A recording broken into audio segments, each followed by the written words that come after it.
Well, the first thing you know, old Jed's a millionaire. The kinfolk said, Jed, move away from there. Said, California is a place you ought to be. So they loaded up the truck and they moved to Beverly Hills, that is. Swimming pools, movie stars. The Beverly Hillbillies.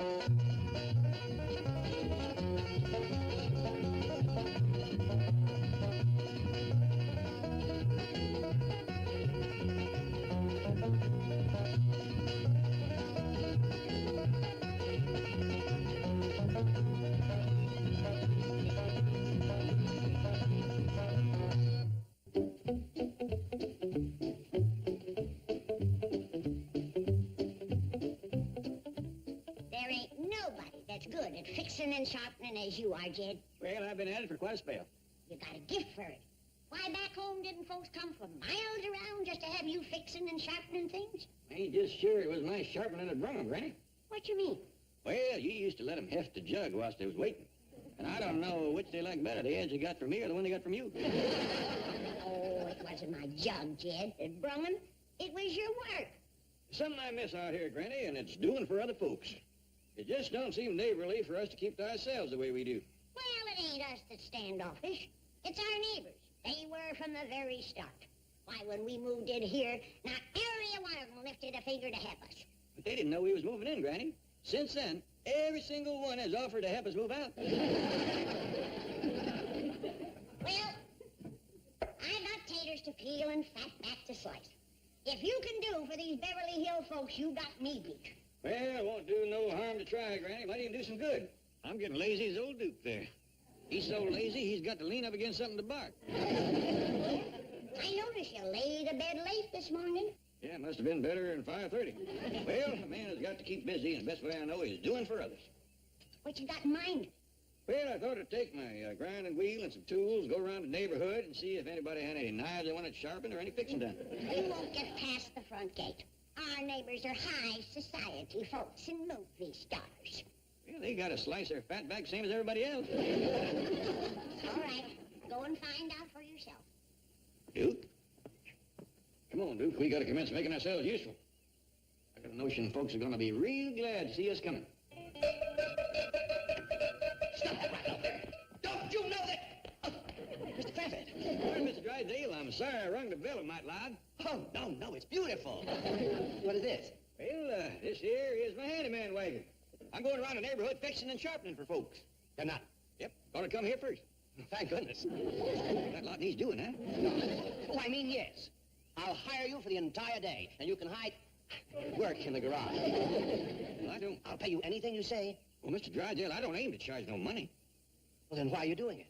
Make myself useful for folks, keep busy. Well, Mr. Clampett, you can't go around Beverly Hills with this contraption sharpening knives. Why not? Well, because people around here are very fussy about this sort of thing, especially my wife. Well, if you're worried about the kind of work I do, you just have your wife step out here with a butcher knife. Are you kidding? Mr. Clampett, I'm very anxious to talk to you about this, but I'm late for an appointment. Now, suppose I see you at your house within an hour. All right, that'll give Duke and me time to call on 4 or 5 neighbors. No, please! Oh, I just remembered I have a broken chair. You can take it home with you and work on it while you're waiting. Well, if it ain't broke too bad, I can fix it right here. Just a moment.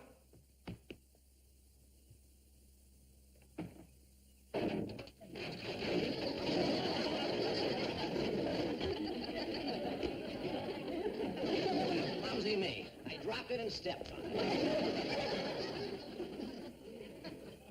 I'm afraid that's a take-home job. Good. I'll see you there. Come on, Duke. Well, let's see that, Duke. What kind of varmints did you catch? Nice fur slippers. Oh, my wife's been looking for those. They're her new mules. Thanks, Duke. See you later, Mr. Clampett. Well, Duke, that tears it. I know these Beverly Hills folks had sweaters for their cats, raincoats for their dogs, but slippers for mules.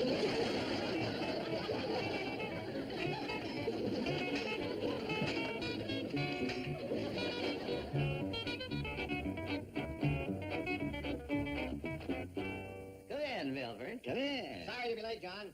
Just as I was leaving home, Jed Clampett dropped by. Oh, he's unhappy with your bank again? No, he isn't, so stop drooling. As a matter of fact, he dropped by to see if he could do anything for me. That's what good friends and neighbors we are. Yeah, well, you better keep him that way, because if I get another crack at that account... Why don't you fly the skull and crossbones over this bank, you pirate? Calm down, Milburn. You leave the Krampus alone.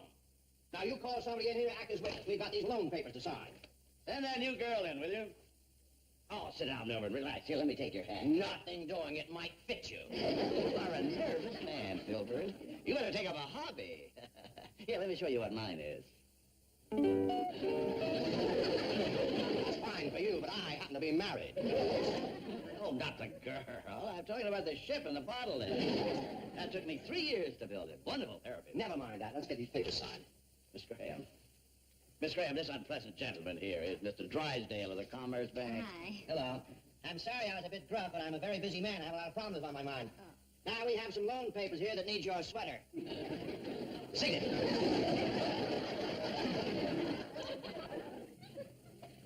A wonderful hobby, Milburn. Of course, if you start with one of these, you're hooked. This thing kept me busy for 3 years. Really? Could I borrow this? Well, sure. This might be just the thing I need to calm my nerves. But I'd be doggone a boat in a bottle. Yes. You see, Mr. Clampett, I've been giving a lot of thought to your problem of keeping busy. Now, a friend of mine had the same problem. He solved it by building this boat. How'd he get it in there? He built it in there. It took him 3 years. He could have built it a lot quicker outside the bottle. Yes. He wanted to build it in there. Why? It's his hobby. How's he gonna get it out? He doesn't want to get it out. How's he gonna sail it? It won't. It's just to look at. Be easier to look at outside the bottle. Yes, but Seems to me he wasted a boat and a bottle. think of all the absorbing hours he spent. Yeah, he wasted them too. Well, he didn't consider it wasted. He wanted to do it. Why? It's his hobby. Howdy, Mr. Drysdale. Jed's got your chair fixed as good as new. Yeah, it's out back, ready to go. Well, I'll be doggone. A boat in a bathtub. One of Mr. Drysdale's friends built that. How'd he get it in there? He built it in there. Took him 3 years to do it. It's gonna take him another 3 to get it out. You don't want to get it out. Why not? He can't sail it in there. You don't want to sail it. Why did he build it? It's his hobby. What's a hobby? I don't believe you explained that, Mr. Drysdale. Well, it's something, it's a way of, like, I think I'll get my chair and take it home. Don't forget your boat. Oh, I'll come back to that. Now, you study it. You may want to build one. Oh, Mr. Drysdale. Jed tells me that your wife got some new mules. I'd like to see them. Where does she keep them? In the bedroom, I suppose. Jed, do you ever get the feeling that we're living in the middle of a bunch of nuts? I do for a fact. Now, bring the rest of that hobby stuff. Well, what about the travel folders? That South Seas cruise might appeal to him. Only as a last resort. I'd hate to take a chance on his money winding up in the Tahiti savings and loan. Oh, howdy, Mr. Drysdale. Yes, sir? I have got some good news for you. I can use some. Hey, you know that boat that was in the bottle? What do you mean, was? I got it out for you. You didn't. Yes, sir, it was easy. All I did was knock the bottom out of the bottle. How come nobody else thought of that? Jethro, it took Mr. Cushing 3 years to build that ship through the neck of that bottle. Well, he can do the next one a heap quicker. It's got an opening this big now. Greetings, Jethro. Oh, howdy, Miss Jane. You want to come out to the cement pond and help me dive for something? I'm afraid I can't just now. What are you diving for? Oh, a little boat about, so big. You know something, Mr. Drysdale? That rascal don't float worth shucks. But don't you worry. I'll get it back. If it ain't going down the drain. Chief, do you feel all right? I never felt worse in my life. Howdy, folks. Oh, Mr. Clampett. I'm just fixing to start out with my handyman wagon again. Oh, wait, we want to talk to you about taking up a hobby. Well, Mr. Drysdale, if it's building boats and bottles, don't just grab a hold to me. Jethro seemed right took with it, though. You can talk to him. I did. Mr. Clampett, there are many fascinating hobbies. No matter of your means can afford any one of them. Now, step over here and let us show you these priceless collections of philately and numismatics. Oh, stop waving your college degree. Mr. Clampett, how would you like collecting stamps? Well, to tell you the truth, we don't write just a whole heap of letters. Take over. Well, of course, these are not just ordinary stamps. These are very rare, very valuable collector's items. Now, for example, here's one from Hawaii. The price on it is almost $50,000. Would you like to own that? No, ma'am. Why not? Well, I don't know nobody in Hawaii, and if I did, I wouldn't write to them at that price. Mr. Clampett, these stamps are not to put on letters. What are they for? Well, they're just to look at. Like that boat in the bottle? Let's take a crack at numismatology. Or as some lexicographers would prefer, numismatics. Now, give me that. Now, Mr. Clampett, here's a hobby that's worth anybody's time. Collecting money.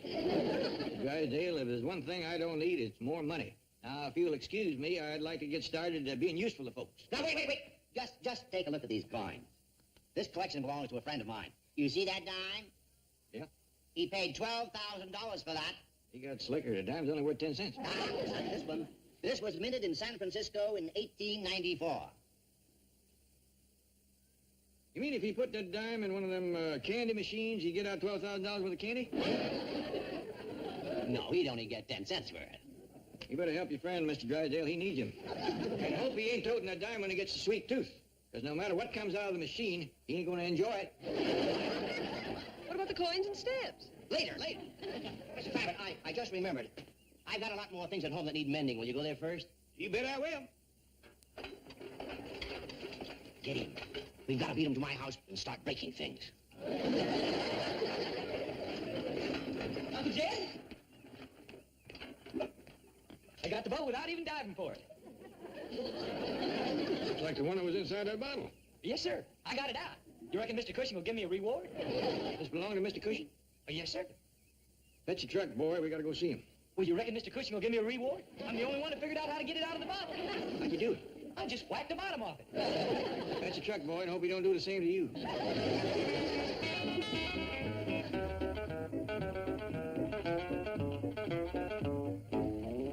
Jethro did it, huh? Yes, sir. The boy's here ready to take his medicine. No, I'm delighted. I've been trying to figure out for years how to just knock the bottom off of this thing. Yes, sir. See, you got another one over yonder. I can show you how I done it. No. You let me do that. Well, I'm pleased that you ain't upset, Mr. Cushing. Now, if you got any sharpening or fixing to do, just let me know where you live, and I'll come around with my handyman wagon. Well, I live on the corner. You come around with what? My handyman wagon. I got a few tools on it, a grinding wheel, whetstone. Ain't nobody can lay an edge to a blade like my Uncle Jed. Anything from a ply to a pocket knife. A multi-millionaire going around sharpening knives? Well, that ain't all I do. I'm handy at fixing and building, painting, water witching, well digging, bee smoking. Mr. Clampett, a man with your money? Well, you should be on a golf course or yachting or traveling or enjoying a hobby. Now you're talking like Mr. Drysdale. You fellas got your banking work to do. I ain't got no job to make me feel useful or busy. Yes, well, would you like a job in my bank? You a handyman? No, something important. Say, vice president.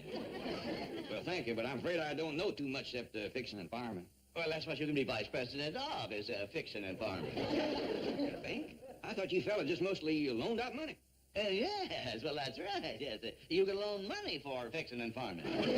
You need somebody like that? Mr. Clampett, would you believe it? I don't have one single man looking out for the farmers in Beverly Hills.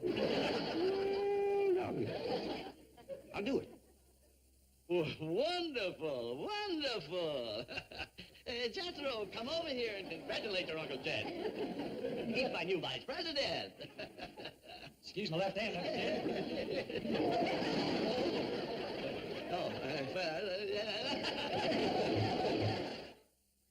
Hey, Yelly May, where's Granny? She's out back there hanging up the wash. Sit down with Cousin Bessie here. Bessie, you already got better manners than some folks around here. Put me down, you big lummox! Put me down! Wait, here's the food I got, Granny. Get me off this table. I need bills. Help me up, you big dumb. Pay no attention, Bessie. Go right ahead with your tea. Get that monkey out of my kitchen. Granny, listen. Uncle Jed has done been made vice president of Mr. Cushing's bank. No, how? Yeah. Mr. Cushing needs him so bad he won't even let him out of his sight to come home and change clothes. Well, let's go see him. Gee, I want to be his secretary. Too late, Ellie. Mr. Cushing's done giving him a real pretty office and a real pretty secretary.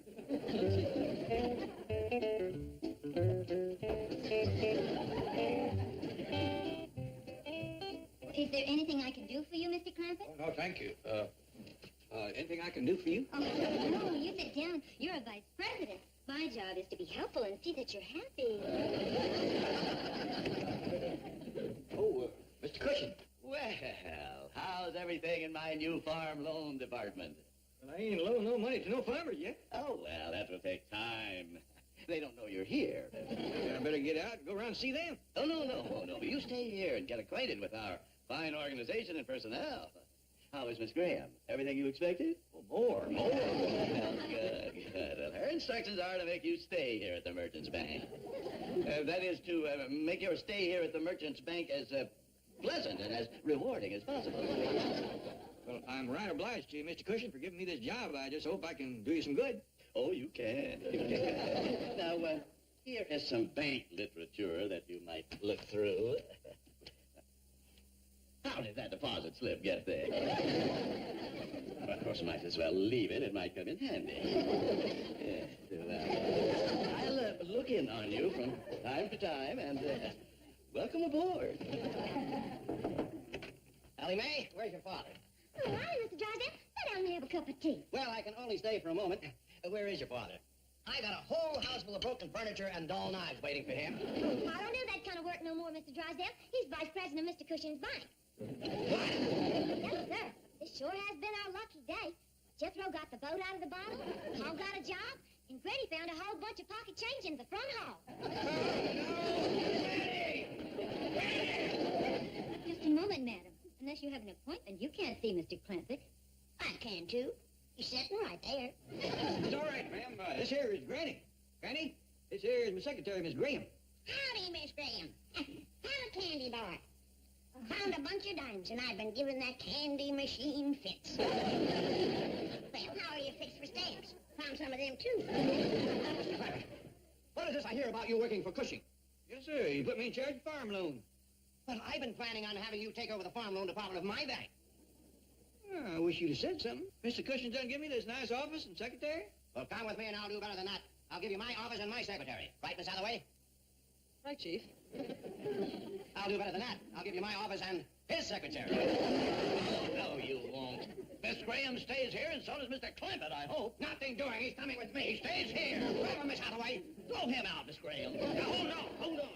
I wouldn't want to be the cause of two old friends scrapping. Then don't work for that pirate. You call me that once more, and I am going to lose my... Mr. Cushing, Mr. Drysdale, I reckon there's only one way to settle this. I ain't gonna work for neither one of you.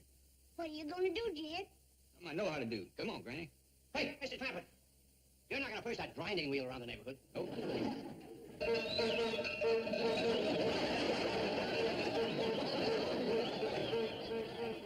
Morning, Mr. Drysdale.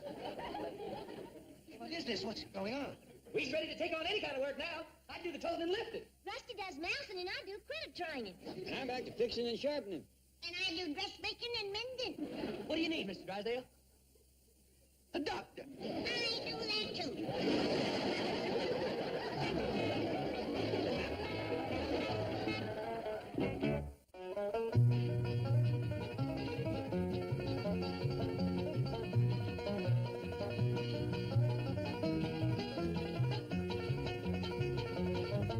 Well, now it's time to say goodbye to Jed and all his kin.